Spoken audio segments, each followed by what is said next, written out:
Welcome, welcome, welcome. This is Peter Winnick. I'm the founder and CEO of Thought Leadership Leverage, and you're joining us on the podcast today, which is Leveraging Thought Leadership. I'm excited about today's episode. My guest today is Jessica Rhodes, who's the founder and co-owner of Interview Connection.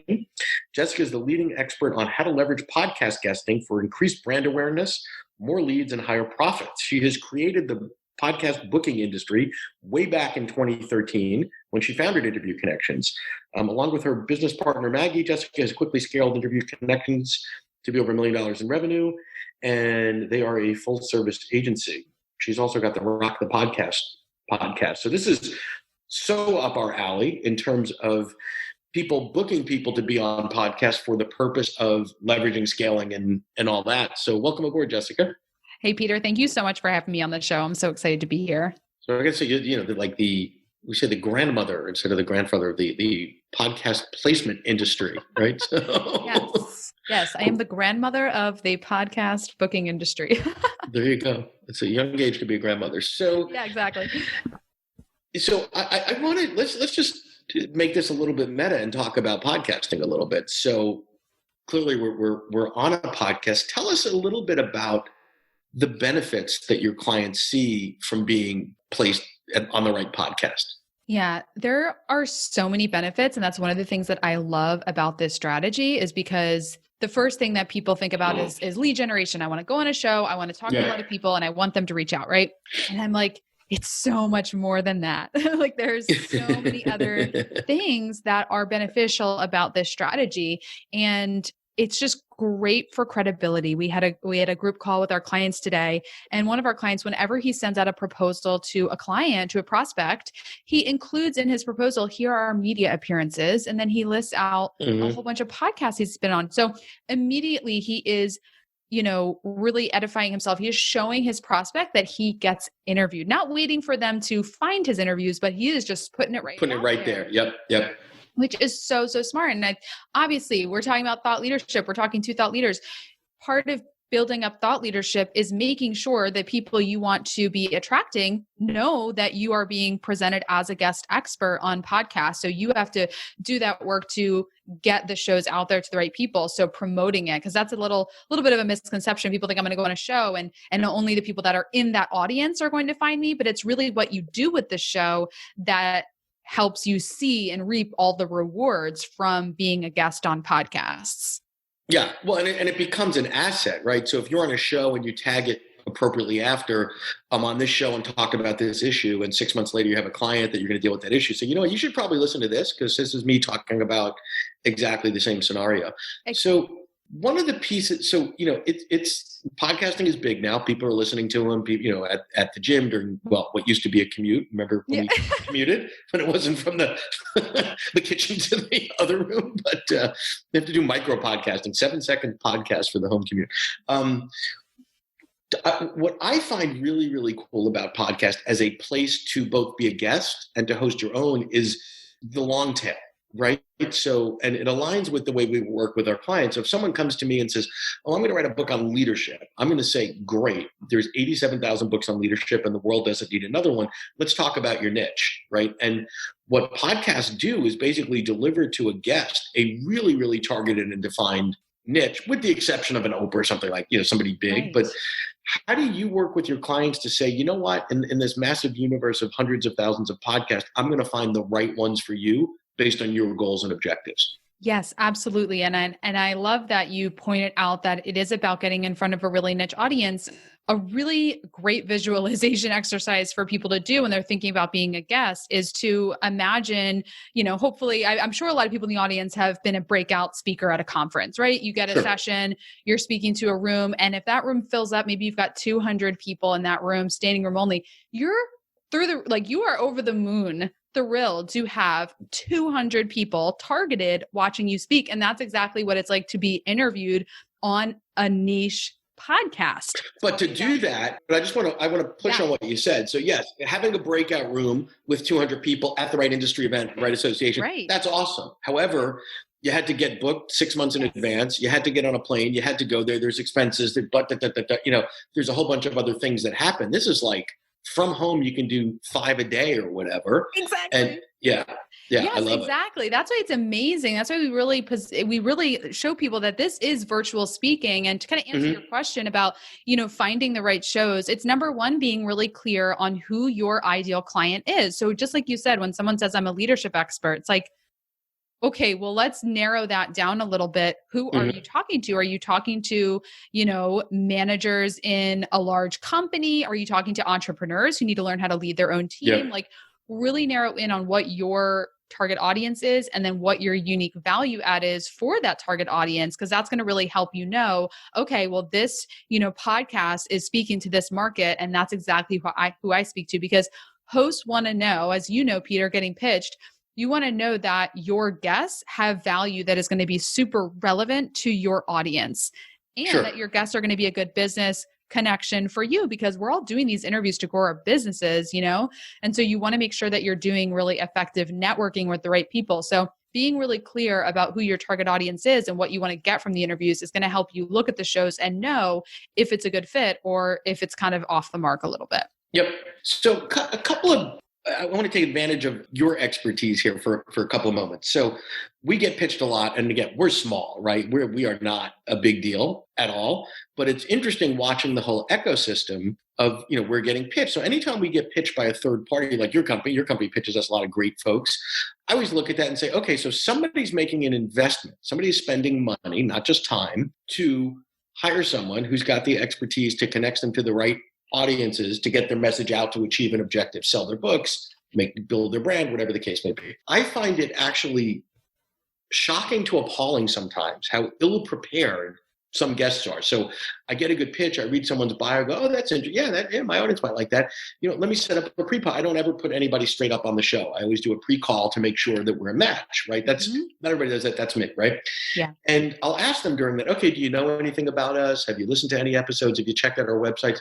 I would say 7 to 8 times out of 10, oh no, I'll do that. I'll get to that. And I'm just a little surprised at the lack of preparedness. And I can tell you that I've interviewed probably, I don't know what number this is, 220 or something, north of 200 folks. I've probably pre-interviewed 300. I've only had two actually send me either a thank you note. Not that I'm looking for a thank you note, or a copy of their book with a note or something like that. It could be the beginning of a relationship being on someone's podcast. And I think people are missing the forest for the trees there. So could you Yes. Yeah. comment on that? Yeah, this is a high-end networking strategy. Yeah, So it totally. gets it gets lumped in with PR. So a lot of people, they just show up ready to speak, and not that there's anything wrong with that. I think because people think it's just an interview, and they forget, or they don't know that this is networking. This is a Yep. opportunity to build a relationship with a person. A lot of guest experts forget that the host of the show is actually an entrepreneur. They're a Right. business Probably. owner.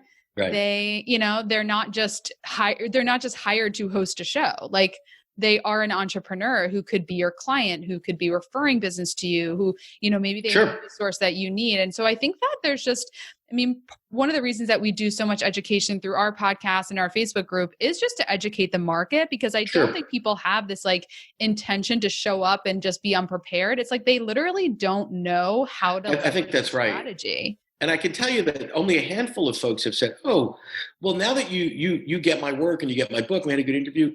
Who would you recommend?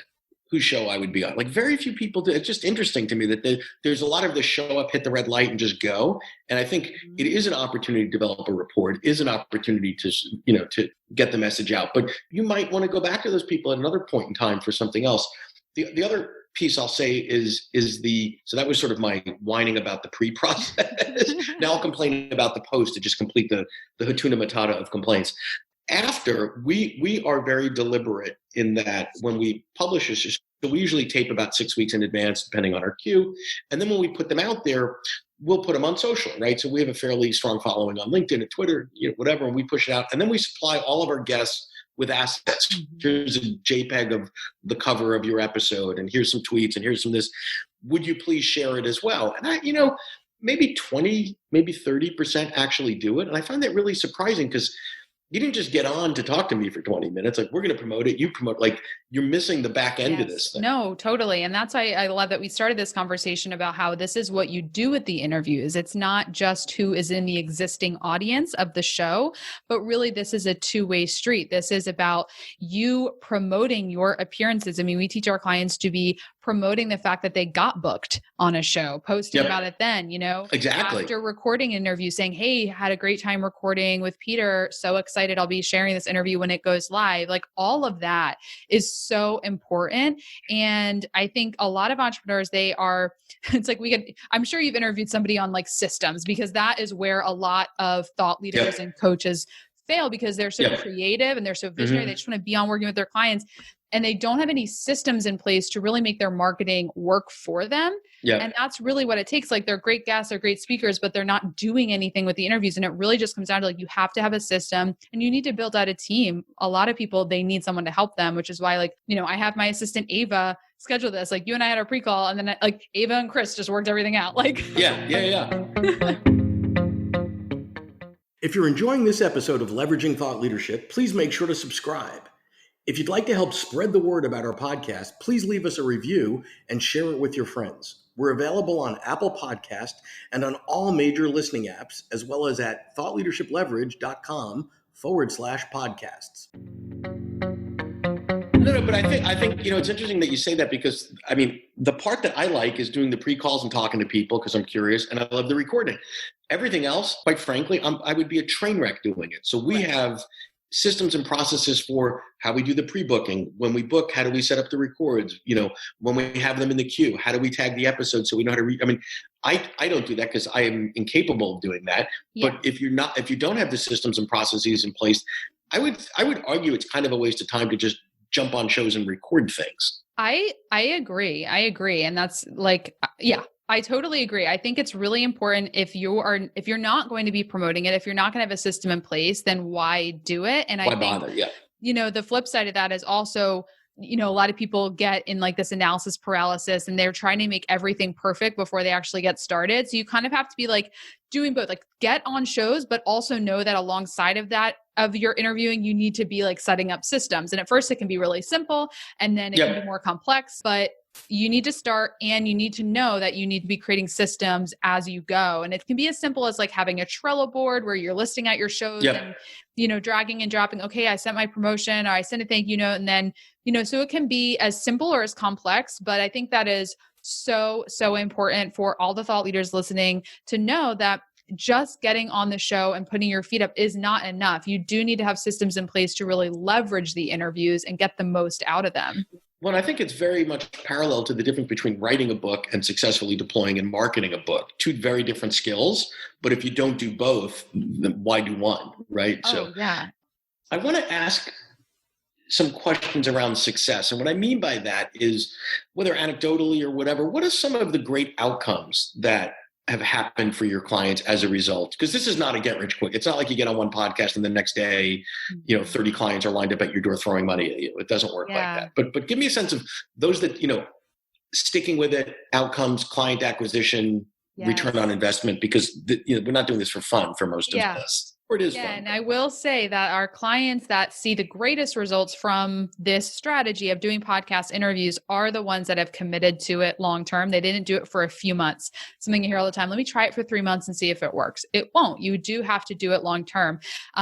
Just on the long term, I want you to elaborate on that, because when you and I talked a week or two ago, what I loved about your model is you're basically getting people to commit for a year.